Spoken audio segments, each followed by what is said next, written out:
今日はランドロックの設営について紹介していきます。まずはじめに袋からランドロックを出していきますね。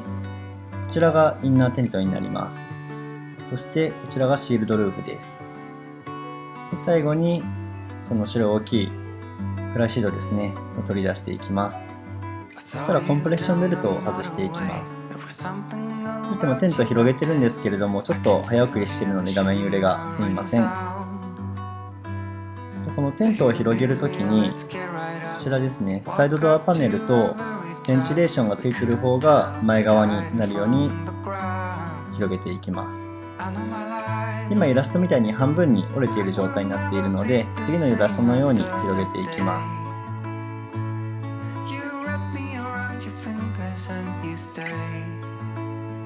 大まかで大丈夫です。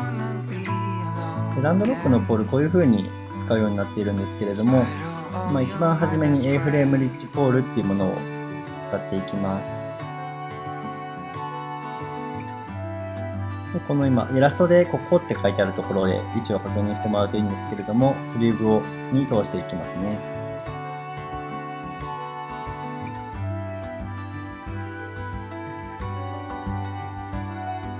で A フレームって呼ばれるものを A フレームリッジポールと接続します。センターリングも引っ掛けていきます。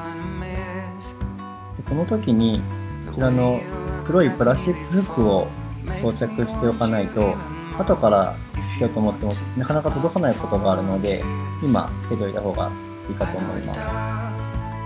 フライシートの後ろ側も同じように装着していきます。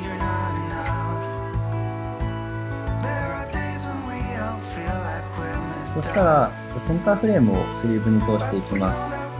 説明書ではもっと後の手順なんですけれども、先にやった方が楽に設営できるので、こちらの方法がおすすめです。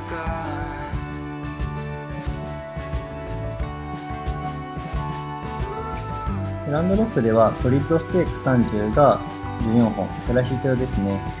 ソリッドステーク20が10本、バイロープ用に使います。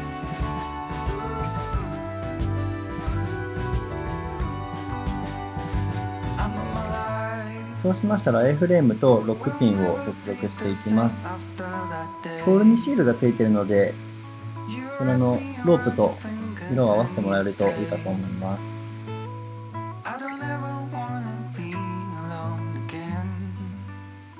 パチッというまで差し込みます。フライシートの後方側も同じように接続していきます。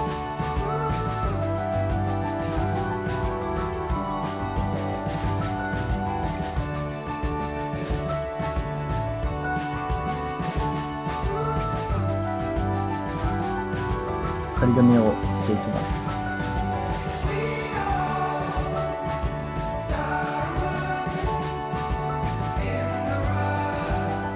フロント側も仮止めをしていきますね。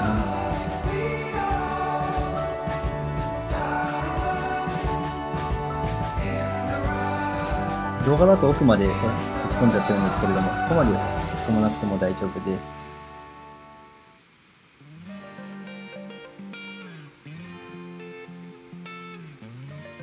A フレームを立ち上げていくんですけれども、持ち上げていくのではなくて、反対側に押すイメージで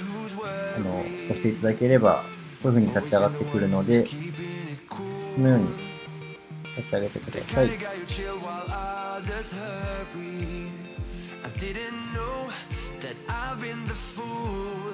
A フレームとロックピンをまた接続していきます。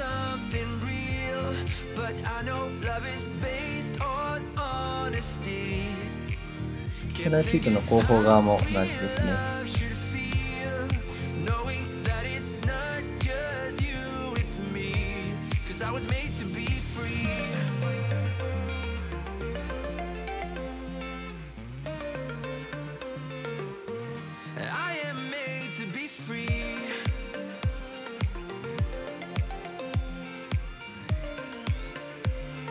そしたらセンターポールとロックピンも接続していきます。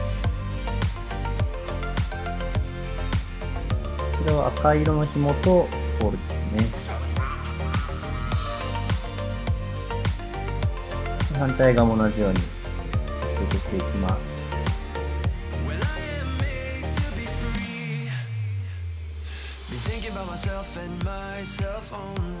次にシールドルーフを取り付けていきます。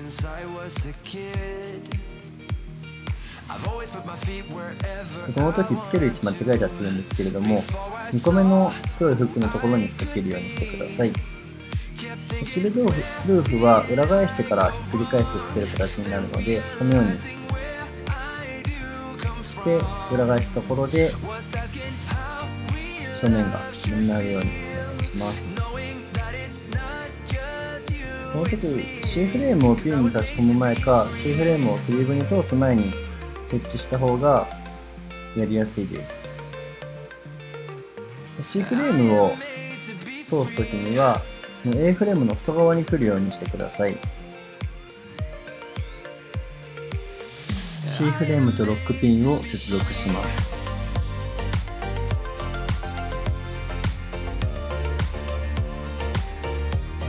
反対側も同じようにロックピンと C フレームを接続していきます。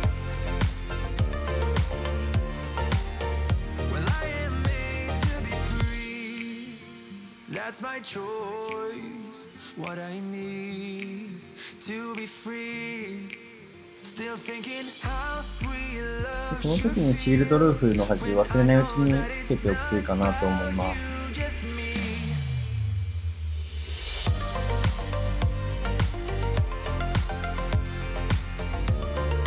こちらのテープですね、オーリングに通してフレームにくっつ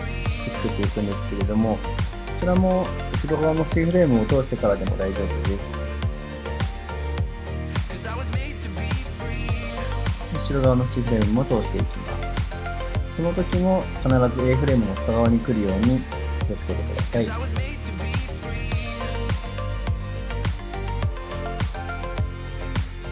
ックピンと C フレームを接続していきます。全部のテープとフックをポールにつけるようにしていってください。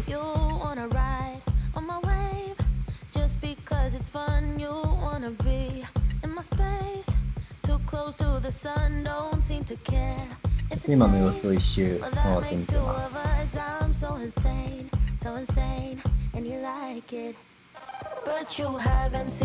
で、後でグランドシートとインナーテントを引っ掛けるので、センターポールと A フレームは全部打ち込まないようにペグを打っていきます。これは C フレームなので全部打ち込んで大丈夫です。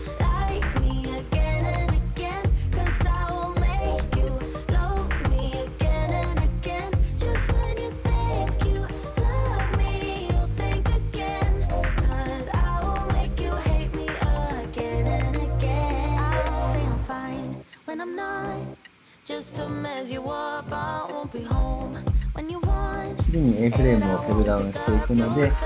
ちらもペグを全て打ち込まないようにしてください。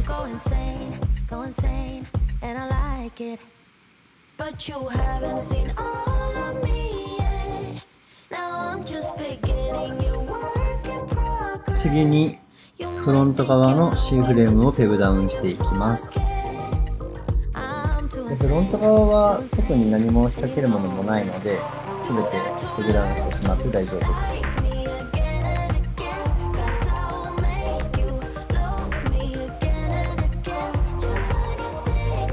次にフロント側の A フレームをペグダウンしていきます。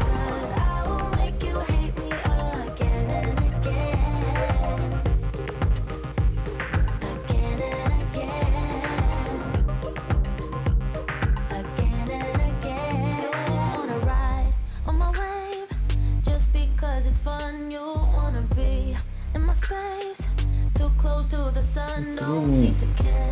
フロント側を留めるんですけれども、ファスナーをしっかり閉じてから一番外側の黒いゴムリング、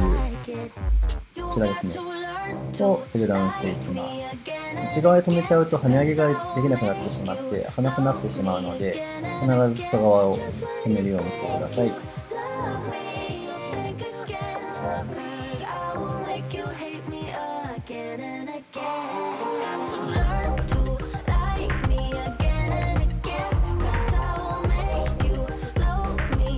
後ろ側のドアパネルのペグダウンをしていきます。後ろ側のドアパネルは後からインナーテントを引っ掛けるので全て打ち込まないようにします。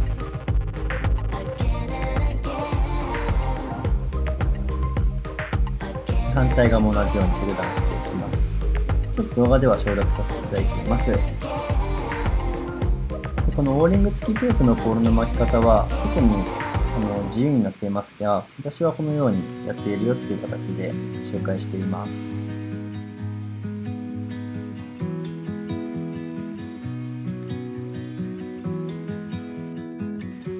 センターポールには 3.5 メートルと 1.5 メートルのロープがついているんですけれども、こちらは一緒に留めてしまうと楽に設営ができます。ポイントは C フレームと一直線になるようにしてください。こ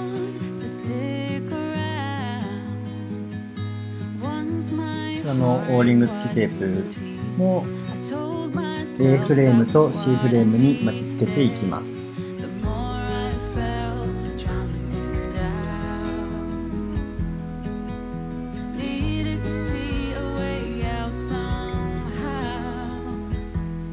このガイロープは A フレームと C フレームのクロスの真ん中になるようにガイロープをペグダウンしていきます。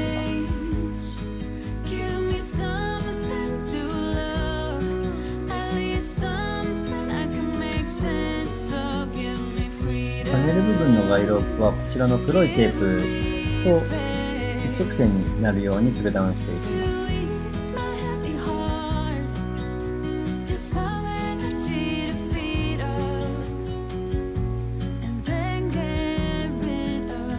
こんな感じで後ろから見てガイロープの位置が一直線になるとちょっと綺麗に見えるかなと思います。反対側もペグダウンが終わったらフライシート内部に行ってこちらのコネクションテープを外します。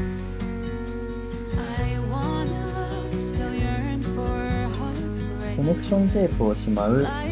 ちらの袋が必ず3つついていますので、まとめたコネクションテープはこちらの袋にしまいます。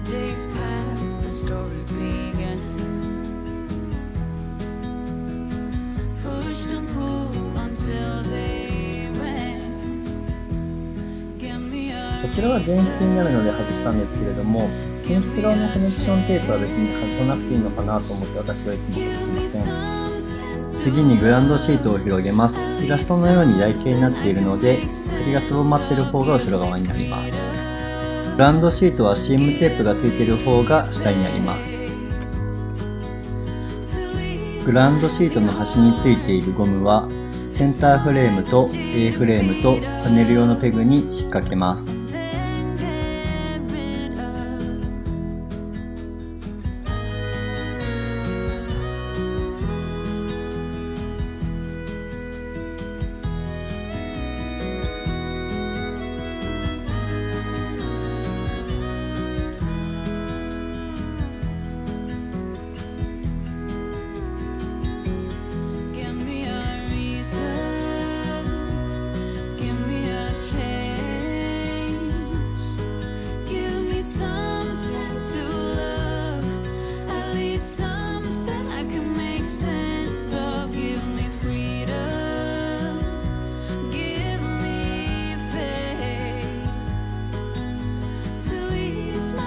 そしたらインナーテントを広げていきます。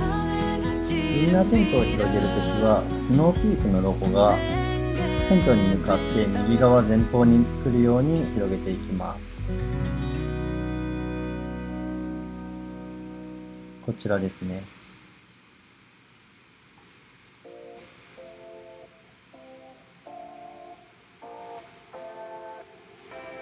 ある程度広げることができたら後ろ側からインナーテントを吊り下げていきます。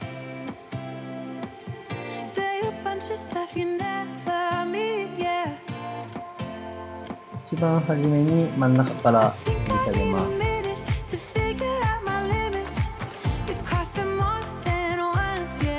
プラスチックの棒状になっているのでリングに対して垂直にして通してから横にすると吊り下げることができます。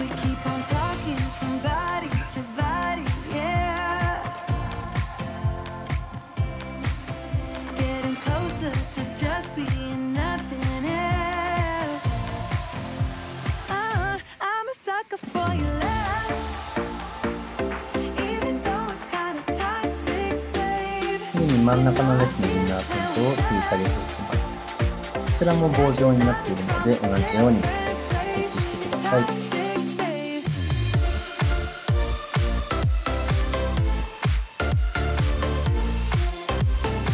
このタイミングで底の方の端のテープを留めていった方が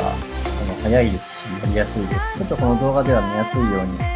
後からストに回って作るようにしています。で最前列だけ棒をリングに通すタイプでなくてフックタイプになっています。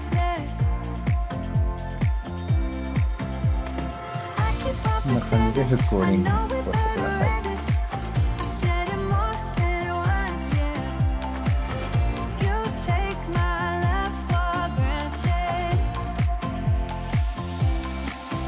インナーテントの前方はこういう風にフックになっているので左右のセンターポールの O リングに引っ掛けていきます。こんな感じですね。ラストに回っていただいて後ろのフロントを開けた方がやりやすいかと思います。インナーテントの一番後ろのところはこういう風に輪っかになっているのでフグに引っ掛けてください。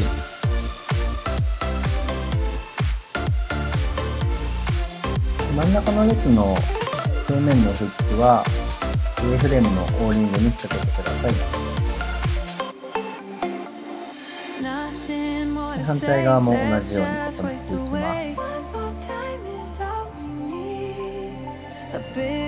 す。で最後にこちらのインナーマットをインナーテントの形状に合わせて設置していきます。こちらも台形になっているのですぼまっている方が奥になります。